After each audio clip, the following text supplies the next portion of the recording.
সদস্য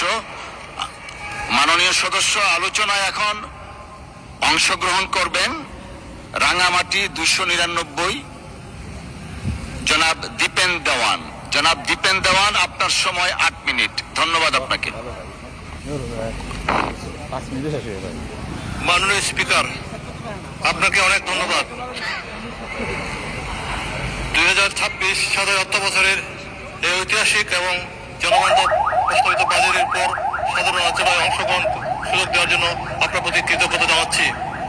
একই সাথে আমি ধন্যবাদ ও অভিনন্দন জানাই মাননীয় প্রধানমন্ত্রী এবং মাননীয় অর্থমন্ত্রীকে, যারা অত্যন্ত দূরদর্শিতা, মেধা এবং সাহসিকতার সাথে বর্তমান বৈশ্বিক ও অভ্যন্তরীণ অর্থনৈতিক চ্যালেঞ্জ মোকাবেলা করে দেশের সাধারণ মানুষের কল্যাণে একটি বৈষম্যহীন ও ভারসাম্যহীন বাজেট পেশ করেছেন।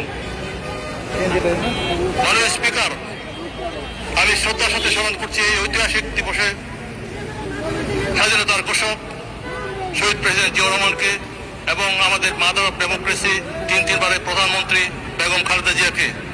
আমি মাননীয় প্রধানমন্ত্রীকে ধন্যবাদ জানাই, উনি পার্বত্য জনগণ বিষয়ক মন্ত্রণালয়ের সর্বোচ্চ বরাদ্দ দিয়েছেন। মাননীয় স্পিকার, এই বাজেট কেবল সংখ্যার হিসাব নয়, এটি আমাদের অর্থনৈতিক পুনরুদ্ধার এবং নতুন বাংলাদেশ বিনির্মাণের একটি বলিষ্ঠ রূপরেখা। কৃষি, যুব উন্নয়ন, শিক্ষা, স্বাস্থ্য এবং সামাজিক নিরাপত্তা বেষ্টনীতে যে সুনির্দিষ্ট বরাদ্দ রাখা হয়েছে তা দেশের সামগ্রিক অর্থনীতিকে সামগ্রিক উন্নয়নকে ত্বরান্বিত করবে।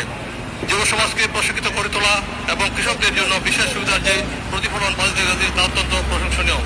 মাননীয় স্পিকার, আমি দেশের বৃহত্তম নির্বাচনী এলাকা রাঙামাটি 299 আসন থেকে নির্বাচিত হয়ে এই মহান সংসদে দাঁড়িয়েছি। আমার পাহাড়ের মানুষ যুগ যুগ ধরে অবহেলিত এবং প্রান্তিক জীবনযাপন করে আসছে। দেশের অন্যান্য অঞ্চলের মতো পার্বত্য অঞ্চলে যেন সুষম উন্নয়নের সুফল পৌঁছায় তা নিশ্চিত করা অত্যন্ত জরুরি।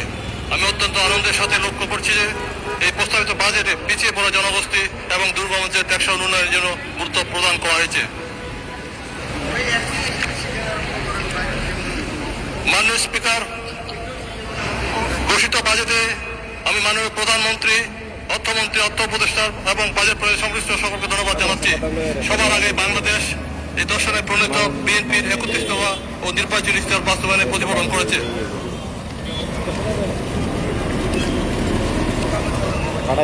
মাননীয় স্পিকার,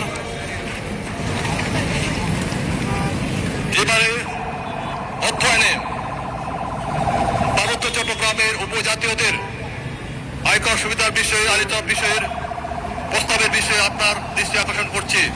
মাননীয় স্পিকার, আপনি অবগত আছেন বিদ্যমান আয়কর আইন অনুযায়ী সরকার অর্থনীতি বাস্তবতাকে বিভিন্ন ক্ষেত্রকে কর অব্যাহতি বা কর হ্রাস প্রদানের সুবিধা প্রদান করা থাকে। সে অনুযায়ী পার্বত্য চট্টগ্রামের উপজাতীয়দের পার্বত্যদের উদ্ভূত আয়কেও কর অব্যাহতি প্রদান করা হয়ে আসছে।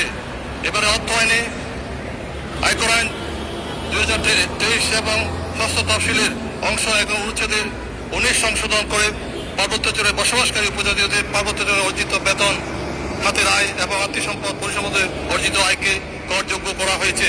আমি ব্যক্তিগতভাবে বিশ্বাস করি যে কারণে কর অব্যাহতির সুযোগ প্রদান করা হয়েছে সে কারণে দুর্বৃত্ত হলে কর অব্যাহতির সুবিধা বাতিল করা উচিত।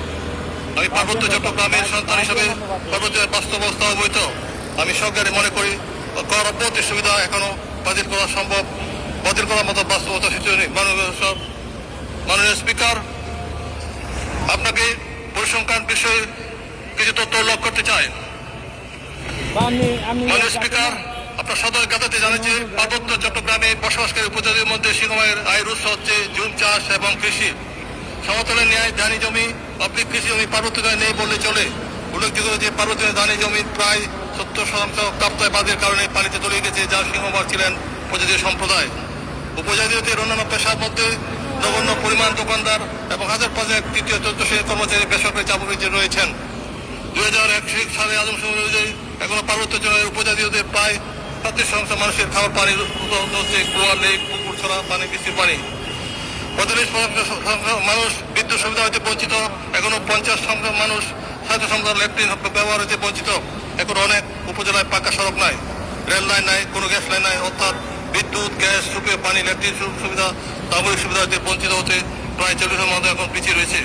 উপরোক্ত তথ্যাদি হতে স্পষ্ট প্রমাণ হয় যে উপজাতির কর অব্যাহতি দানের সুবিধা হতে এখন অব্যাহতি রাখা উচিত বলে আমি মনে করি।